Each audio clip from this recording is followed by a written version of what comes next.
Have you ever puked at a bar or club? Now, where does that come from? I like that question. Hang on. We had the Eurovision soundtrack. Let's throw him off the couch. That's a good question. I have. Yeah. Oh, you did? Yeah, a few times. To be honest, the one that I really remember is when I used to play for the football team where I lived, Hollingwood FC, and every year we'd have like an end of season party, and we went to it was actually a Bavarian night in Oldham. And we were all on the tables, you know, random. Yeah, no, We were all on the tables with our big glasses, you know, singing football songs as you do. And I puked badly, man. I was not actually there. I kind of took myself off to the toilet. I didn't puke. Oh, I did. I think when you're a kid, when you're a teenager, and you start dabbling with alcohol, you know, and you obviously think you can drink more than what you can. I once remember just puking all over this, well, a friend of a friend's carpet in front of everybody. Oh. But that was when I was 16, so I mean, you know, I've learned from my mistakes, and I tend not to drink a lot now. That's one memory you never lose. It's not. No. That is true. Yeah. Okay. Would you put yourself... Okay, now I'll ask you these questions, and whoever wants to answer, answers. Because it's usually for one person. Would you put yourself in a freezer and come back in 100 years? How many years? Cryogenics. That's what it is, isn't it? Cryogenics. Cryogenics. Oh, I don't think so. No. Boxers or briefs? That's the question. Brief. What's on your nightstand? That's like a little table next to your bed. Phone, remote control for the telly, Lamp. video, Small clock. Sky. Books. Good. Who's the most important person in your life?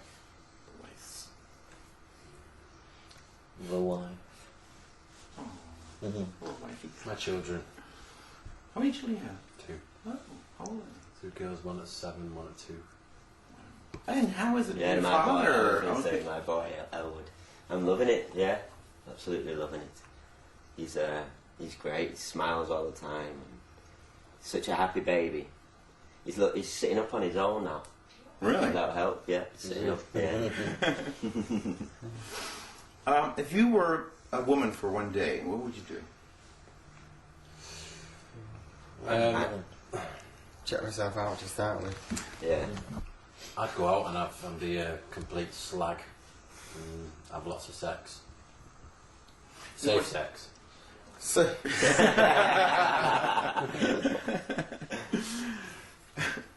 When was the last time you talked to someone from school? One of my friends, a friend I still have now, is from I went to school with, called Phil, so probably about 2 weeks ago. Oh, cool. I spoke to a school friend yesterday. I was in Manchester. Sorry, not yesterday, the day before. And I was at the christening of his son. I'm the godson to his eldest son. So 2 days ago I spoke to him. Godparent. What did I say? Godson. I'm the godson to his godson. I'm the godparent to his son. Godfather.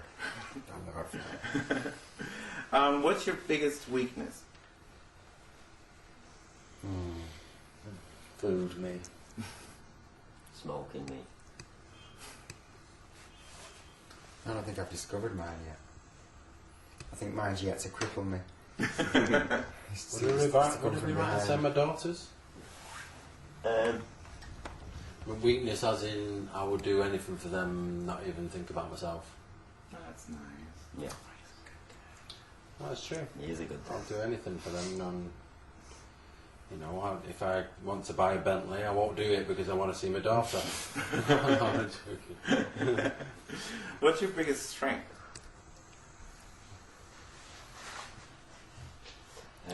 My imagination.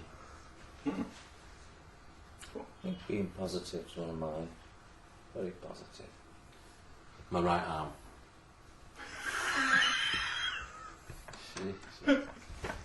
It's taking a turn for the worse, this interview, isn't it? Important thing in your life. Is that not what? Would it be the same? No. Oh no, I suppose it could be. My health, my mental and physical health. Yeah, I think I'd probably. I don't even think so. I'd go with that as well. So I was going to say my house at first, because it's a thing, it's a material thing. Everybody, if they can, should have a place to go and have a roof over their heads, and a kitchen and a bed. But before all of that, you need to have peace in your head, and it's really, that's probably the most important thing. So I sacrifice all that for my children. I do. I do. I'm not just saying it to make myself sound good and be a good father, but it's the first thing. It's the first thing I think about. My children, and that's the most important thing in my life. Which, even if I'm unhappy, I put them first to make them happy. Yeah. And you all became, well, except for you, well, you don't know, but you all became fathers after the split, right? After you broke up.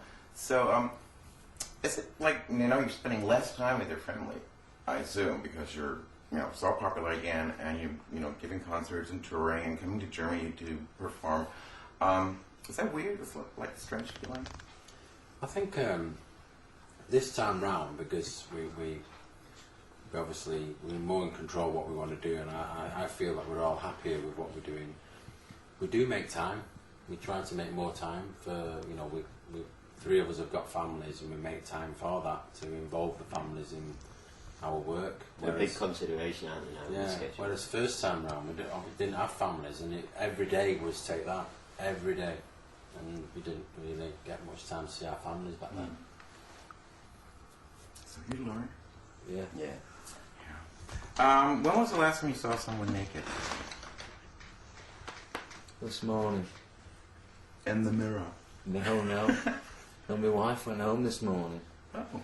I just caught her sneaking out of bed. Out of the hotel naked. Yeah. Sneaking back into the room naked. How have you been? Your fondest memory? Whatever. Mm-hmm. That's a good one. I think it was seeing my son born. Were you there? Yeah. Oh. I didn't go down the goal end. I stayed up the top. But it was amazing to just be given this little package and think, wow, just made that. Yeah, I suppose that is definitely a fond memory. I suppose it's quite weird because I feel guilty about this, because my first daughter that was born, I wasn't as emotional as I thought I'd be. But then when my second daughter was born, I cried. But that made me feel guilty because I didn't cry. First one? Yeah, the first one. I did that. I Yeah, cried on yeah. the second one. I didn't cry on the first one. Do you know as well as I think when Elwood was born, you're so scared as well, aren't you? You're petrified. You can't. I know you're not going through it physically, but you don't know what's happening. No. It's a real scary moment. So Yes. you're going through.